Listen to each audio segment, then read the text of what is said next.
The alarm didn't wake Corporal Rhea Okafor. She was already awake, sitting on the edge of her bunk with her boots laced because she had stopped trusting sleep 2 weeks ago. "Contact," said the voice on the comm. Flat. Tired. Private Danny Voss, Night Watch. 20 years old. 3 months out of basic. Multiple contacts. Orbital drop pattern. "Sir, I think this is it." Outpost 7 sat on a moon nobody back home could pronounce. A rock of ice and iron that mattered to precisely one species in the galaxy.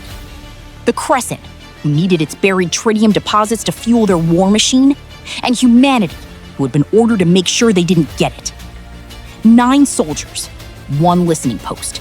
400 kilometers from the nearest human ship, which, according to the last transmission 6 hours ago, was pinned down by a Crescent battle group and would not be coming. Rhea keyed the comm. "All stations, this is Okafor.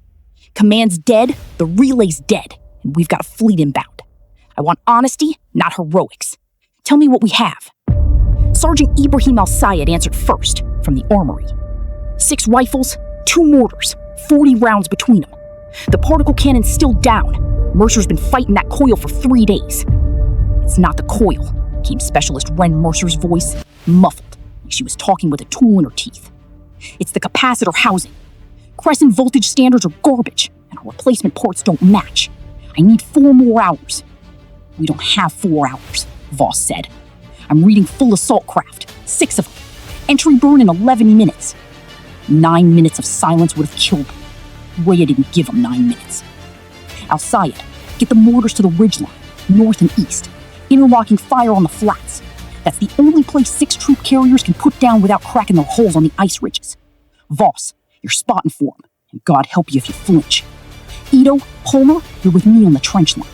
Chen, get Marshall whatever hand she needs on that cannon, and get her a rifle too, because if it's not fixed by the time they land, she's a soldier, not an engineer."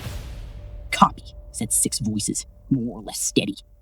Private Marcus Ito, 22, from a farm town so small it didn't have a stoplight, grabbed his rifle and looked at Rhea in the dim red light of the bunker. "Corporal, 9 of us against 6 assault craft. What's the play, actually?" "The play," Rhea said, checking her own weapon, "is that the Crescent fought 40 different species across this arm of the galaxy, and every single one of them, when the math got bad enough, surrendered or ran. That's not an insult, that's smart. Math is math. So what do? We're not gonna do the smart thing." She slung a rifle. "Move." Palmer caught her arm at the bunker door, just for a second. "Corporal, if this goes bad, it's not gonna go bad." "If it does," Palmer pressed, "there's a supply shuttle in Bay 2. Skeleton crew could make it off this rock before the second wave lands. I'm just saying the option exists." Rhea looked at her for a long moment. Palmer wasn't a coward. She'd flown 2 tours on the frontier and had the commendations to prove it. She was doing what a good soldier does, laying every option on the table, including the ugly ones, so the person in charge could choose with open eyes. "I know it exists," Rhea said. "I looked at it about 4 seconds after Voss called contact. Here's the thing, Dana. That shuttle seats 4. There were 9 of us. I'm not going to be the officer who does math like the Crescent do math. I pull my rifle strap tight. Nobody gets left on this rock to buy time for somebody else's exit. We hold together, don't hold at all. Be clear?" Homer held her eyes for a second, then nodded once, short, clear. The alarm didn't wake Corporal Rhea Okafor. She was already awake, sitting on the edge of her bunk with her boots laced, because she had stopped trusting sleep 2 weeks ago. "Contact," said the voice on the comm. Flat. Tired. Private Danny Voss, Night Watch. 20 years old, 3 months out of basic. Multiple contacts. Orbital drop pattern. "Sir, I think this is it." Outpost 7 sat on a moon nobody back home could pronounce, a rock of ice and iron that mattered to precisely one species in the galaxy, the Crescent, who needed its buried tritium deposits to fuel their war machine, and humanity, who had been ordered to make sure they didn't get it. 9 soldiers, 1 listening post, 400 kilometers from the nearest human ship, which, according to the last transmission 6 hours ago, was pinned down by a Crescent battle group and would not be coming. Rhea keyed the comm. "All stations, this is Okafor. Command's dead, the relay's dead, and we've got a fleet inbound. I want honesty, not heroics. Tell me what we have." Good. Move. The trench line had been dug 3 weeks ago, more out of habit than expectation, by soldiers who didn't really believe they'd need it. Rhea had made them dig it anyway. Now she knelt in it with Ito and Corporal Dana Palmer, watching 6 streaks of fire tear down through Outpost Seven's thin, frozen sky. "I'll say it," she said into the comm. "Wait for the doors." Copy. Waiting.